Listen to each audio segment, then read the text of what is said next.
Ladies and gentlemen, this is Jim Napperstack from DuHawkFootball.com. Tonight I have here with me number 9, left wing from Jacksonville, Illinois, Chris Comstock, and our goalkeeper, number 1 from Lamont, Illinois, Nate DuBois. Chris, as you guys get ready to start your conference play in the next week or two, what are going to be some differences going into this season that you haven't necessarily seen before?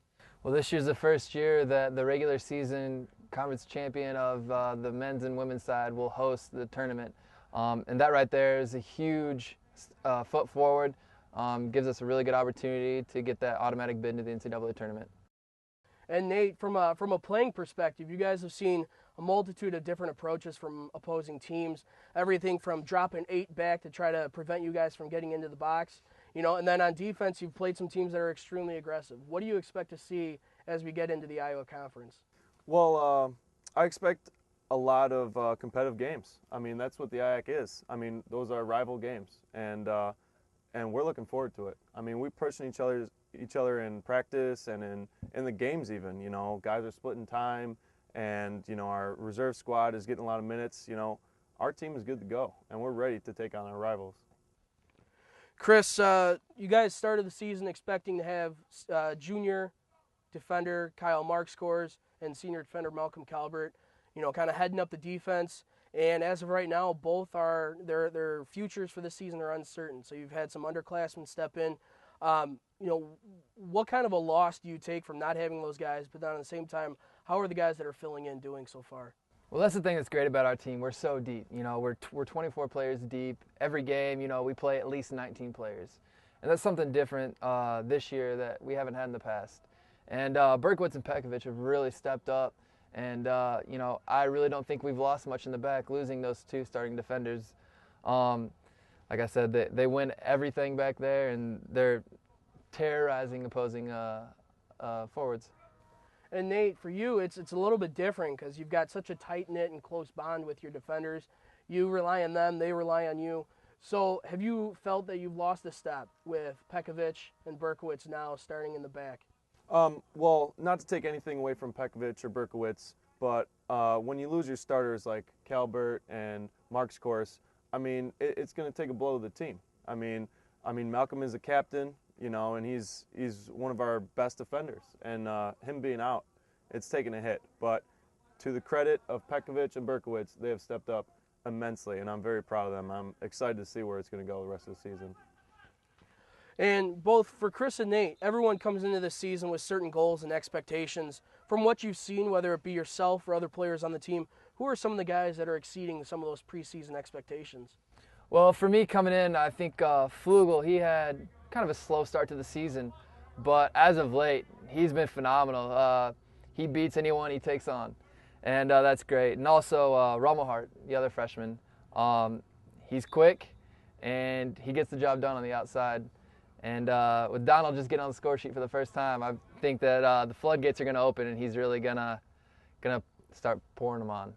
And like you said with Rommelhart, most teams have a hard enough time fielding that 11-player squad. And the fact that you can bring in a kid that's as talented and as smart as Johnny Rocket, as I've heard his nickname being called, for him to come in that 35th minute and just pour it on for the next 10, you guys have seen it firsthand. What does that do for you guys in order to keep that offense going?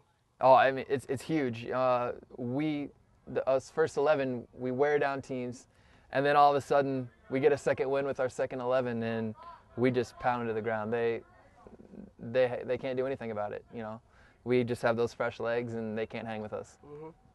And Nate, from your perspective, who are some of the guys that you feel have been exceeding some of that preseason expectation? Well, from a defensive standpoint, because Topher took the offensive end, I'll take the defensive end. I feel like, like we talked before, Pekovic and Berkowitz, I mean, those are 2 guys that have the mentality of an Iowa defender, and one's from Illinois and one's from Wisconsin. But that is the mentality that we have to have, and they definitely have it, and I'm excited. All right, Chris, everyone's got those goals. And some guys, like you just mentioned with St. George, it kind of takes them a while to get their engines running. Who are some guys that over the next week or two you really think are going to break out? Well, I think that, like I said, Donald St. George has had kind of a rough start, but he's starting to get in the swing of things. But also Brad Joyner.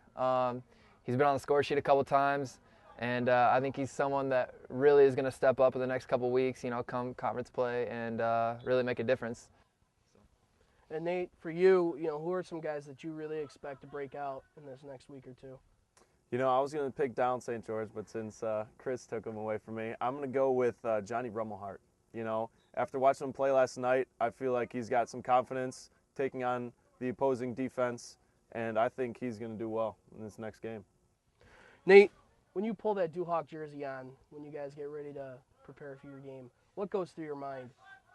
It's game time, baby. The only thing that's on my mind for the next 90 minutes is that game. The defense, the opposing team, what we have to do, the scouting report about the other team, making sure that we're paying attention to all the details for those 90 minutes, because that's all that matters. And Chris, what does it mean to you to be a part of that legacy, that DuHawk legacy that we've had teams go to the Final Four, winning the Iowa Conference for the last 6 or 7 years? When you get out onto that pitch, what does it mean to you as far as a legacy? Oh, it's amazing. It's great. After seeing, Santiago, Miguel out there, to put on that same, Loris DuHawk jersey is really, really an honor. And, I hope this year we can kind of continue that legacy and make a good run in the NCAA tournament. Alrighty, on Sunday we do have the Hope for Haiti games here at the Rock Bowl. You guys have been doing this now for a few years, and we've had a few of the players actually go to Haiti and help out with a few service projects there. There's not many schools that do a type of event like this, so what is it that Loris does that really sets them apart as far as this is concerned? I feel like Loris cares. I mean, that's the bottom line. We want to make a difference, and I feel like that's part of the just how Loris College is. We're a Catholic institution, and we care about what's going on in the world. And we're giving back, and that's what our game is. We're giving back to the world. Through Haiti. Alrighty, guys. Thank you again for joining me tonight. Loris College DuHawks will take on University of Nebraska Wesleyan on Saturday, and then St. Norbert's on Sunday as a part of the Loris and UWP Invitational. And then early next week, the DuHawks will start off their conference play. Again, this has been Jim Naperstek for DuHawkFootball.com. Thank you for watching, and make sure you check in next week.